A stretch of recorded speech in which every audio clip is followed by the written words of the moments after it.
Quando os alienígenas invadiram a Terra, não foi pelo céu, mas sim por uma fissura entre duas placas tectônicas, um portal entre duas dimensões, que ficou conhecido como a Fenda. Beckett tinha apenas 15 anos quando o primeiro monstro Kaiju saiu das águas. Os jatos e mísseis acabaram com o Kaiju em apenas 6 dias. Outros Kaijus apareceram depois, e o mundo se uniu contra os monstros. Os humanos criaram uma máquina chamada Yeager, e ela precisava de 2 pilotos, um comandando o lado esquerdo e o outro lado direito do Yeager. Os Yeagers batalhavam contra os Kaijus com êxito. Os Kaijus estavam tudo apanhando. Os Kaijus dominaram a TV, já havia bonecos à venda, se tornou uma coisa bem popular. Mas mal sabiam eles que as coisas ficariam muito mais complicadas do que isso. Olá, sejam bem-vindos e bem-vindas a mais um vídeo do canal Nesse Filme, Beckett e seu irmão Yancey vão lutar contra um Kaiju categoria 3, vestindo o traje mais legal que você já viu. Olha pra isso, que bonito! Você já se perguntou como essa galera faz xixi com essas roupas? Então, o Yeager dos irmãos Beckett é bonito também. Com a tecnologia Yeager, os irmãos compartilham suas memórias, e quanto maior a sua conexão, melhor será a luta. O robô Yeager sai empurrando a água, como criança brincando em poça em dia de chuva. O Kaiju vindo e olha só, uns caras estão em um barco bem perto.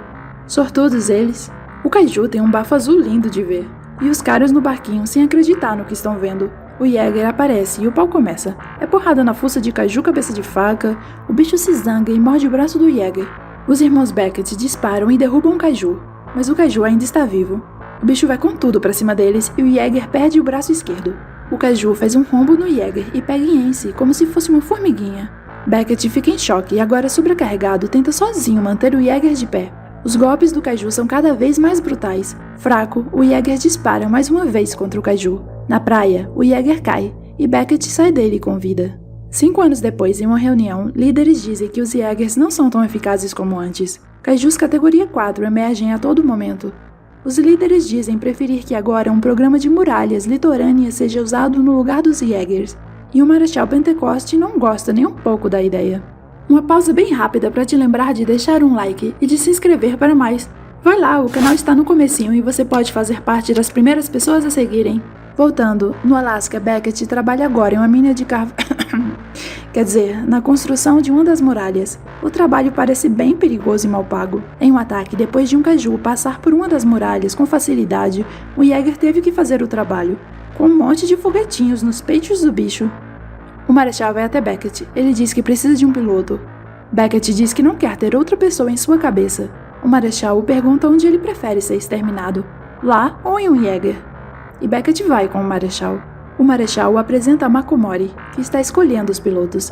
Ele também é apresentado a uma dupla de pesquisadores, o Dr. Newton Gessler e o Dr. Hermann Gottlieb. O Dr. Gessler parece um aficionado pelos Kaijus, um fã, o que não agrada muito Beckett. É nessa hora que descobrimos que Beckett anda como se tivesse que segurar as calças para não cair. Você conhece alguém assim? O Marechal vai mostrando a Beckett os novos modelos de Yeagers e vai falando sobre seus impressionantes feitos. Beckett é então apresentado a Hercules Hansen. Eles já lutaram juntos em uma missão com 3 Yeagers. O Marechal diz que eles irão atacar a Fenda. Eles planejam fazer uma enorme detonação. Beckett diz que já atacaram a Fenda antes, logo porque agora seria diferente. Mas o Marechal não quer lhe dizer. O Dr. Gottlieb diz que as aparições de Kaiju vão ficar cada vez mais próximas e que em 4 dias aparecerá um a cada 8 horas, até que acontecerá um aparecimento duplo em apenas 7 dias.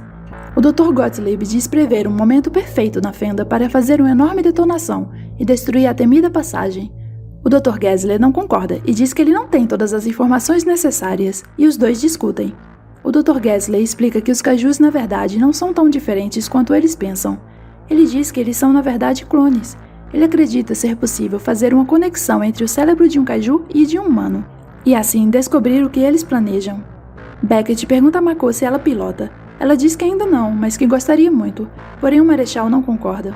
Mako vai falar com o Marechal sobre ela ser piloto. Ele diz que a vingança nunca é plena. Espera. Ele diz que a vingança é uma ferida sempre aberta. Hercules Hansen apresenta o seu filho Chuck a Beckett. Chuck já vai zoando Beckett e seu Yeager, que ele chama de lata velha. Chuck diz que Beckett é apenas um peso morto. Os testes para piloto começam. Um teste de luta é feito, e Beckett não deixa um cara de pé, até que Mako acaba indo lutar contra ele, e ela vence. Porém o Marechal não a deixará ser piloto. O Marechal parece estar doente. O Dr. Gessler vai preparando um experimento para se conectar com parte de um cérebro danificado de um kaiju. Ele consegue se conectar e tem várias visões interessantes. O Marechal dá a Mako um sapatinho vermelho e diz para ela se preparar, pois Mako é a nova parceira de Beckett. Eles fazem um contato neural e compartilham memórias. O Marechal vai até o Dr. Gessler para saber o que diachos ele viu. Ele diz que os kaijus estão recebendo ordens. Diz que eles têm mestres e que consomem mundos um após o outro. Em um Jäger, Beckett tem dificuldades lembrando do seu irmão. Depois Mako lembra de sua infância, quando um enorme kaiju apareceu. Mako se confunde entre as lembranças e a realidade. E já prestes a disparar com o Jäger em inocentes, tem seu Jäger desativado. O Dr. Gessler vai até o mercado negro à procura de um novo cérebro de kaiju. Chegando lá, o doutor fica doidinho quando vê as mais variadas partes de kaijus em ótimo estado de conservação. Entre eles, o meu preferido, esse tatuzinho tamanho extra GG, que lembra aquele bicho real, o isópode gigante. Enfim, lá ele fala com Hannibal Shaw, um cara com estilo bem minimalista de se vestir. Chuck fica todo nervosinho, diz que Becker e Mako são uma vergonha, até que ele chama Mako de cadela, aí Becker e ele brigam. Mas o pai de Chuck chega e para a confusão. O Marechal diz que foi um erro deixá-los pilotar juntos. Beckett diz ter visto nas memórias de Mako que o Marechal a salvou do kaiju. Beckett diz para Mako que os primeiros fluxos são brutais e que Mako acessou não só as memórias dele, mas também as do seu irmão. Ela diz que já sabia, diz que sentiu. Um movimento na fenda é detectado, um evento duplo, categoria 4. O Marechal dá ordens para os pilotos, mas Mako e Beckett ficam de fora. E sim, os trajes dos outros pilotos variam. Buicho esse também, né? Enquanto isso, o Dr. Gessler continua na sua busca pelo cérebro de kaiju, e Hannibal Shaw chama ele de louco. Os Jägers lutam contra o kaiju nível 4. É bem interessante ver os diferentes modelos de Jägers lutando. O Jäger onde Chuck e seu pai pilotam carrega o explosivo. Do nada, o segundo kaiju chega pulando das águas e lutando loucamente. Um Jäger é abatido na luta. O kaiju manda um chocão para o Jäger de Chuck e de seu pai, e os pulsos elétricos dos Jägers são desativados. Becker lembra ao Marechal que seu Jäger não é digital, e sim mecânico. Então, o kaiju pterodatilento vai parar na cidade. Beckett e Mako chegam para lutar. Eles chacoalham o kaiju de lá pra cá. O kaiju joga o Jäger de Mako e Beckett longe, mas o Jäger, ainda de pé, consegue golpear o kaiju. Depois eles pegam o kaiju pelo chifrinho e só vão golpeando, sem dó nenhum. A briga fica bem intensa. Mako e Beckett usam um canhão de plasma para golpear com vários disparos, em sequência, e o bichano perde o braço e depois cai. Na cidade, o kaiju vai atrás de Gessler. É quando o Jäger de Mako e Beckett chega, com um barquinho na mão só, e dá uma barquinhada na cara do bicho. É carro sendo esmagado, a cidade em caos, a briga continua frenética. É Jäger e kaiju sendo jogados contra os prédios que não acaba mais. O kaiju cospe ácido azul pela boca, e eles congelam o tentáculo do bicho. É quando a criatura abre as asas. Ele não parece só um pterodátilo, esse kaiju voa como um... É, que legal, poxa vida, ele voa. O kaiju sai voando majesticamente enquanto segura o Jäger com as patas. Ele vai voando cada vez mais alto. Mas Mako tem um truque na manga. Uma espada. Momento pausa da apreciação. Olha pra isso. O kaiju e o Jäger vão caindo das alturas, mas Mako e Beckett conseguem amortecer a queda, e todos comemoram. E o Dr. Gessler sobrevive. O Marechal fica impressionado e diz estar orgulhoso. Enquanto ele fala, seu nariz sangra novamente. O Dr. Gessler vai com Hannibal Shaw até o kaiju. Os homens de Hannibal Shaw entram dentro do kaiju para recolher o cérebro. Eles descobrem que a kaiju está grávida. O filhote de cruz credo de kaiju nasce e já vai correndo mais que brasileiro em arrastão. Até que ele cai. Hannibal Shaw chega e o bicho acorda e o engole, e depois ele cai novamente. Beckett vai falar com o Marechal. Pergunta por que ele está doente. O Marechal explica que ficou doente por causa da radiação do Jäger que ele pilotava. O Marechal lutou em um Jäger sozinho, como Beckett fez. 2 kaijus categoria 4 são localizados na fenda. O Dr. Gottlieb diz que deviam ter 3 kaijus na fenda. O Dr. Gessler diz que ele deve estar errado. O Dr. Gottlieb diz que quer se conectar no cérebro do kaiju junto com o Dr. Gessler. Com o pai de Chuck ferido, o Marechal decide ser o novo parceiro dele. Então o Marechal dá um inspirador discurso antes da luta. O pai de Chuck pede desculpas a ele e eles se despedem emocionados. Beckett diz para Mako que pela primeira vez ele pensa no futuro. Pelo jeito o cara quer casar. Em outra cena buítia, os Jaegers são levados. A dupla de doutores se conectam com o Kaiju. Depois da conexão, eles dizem que precisam avisar que o que planejaram não tem como dar certo.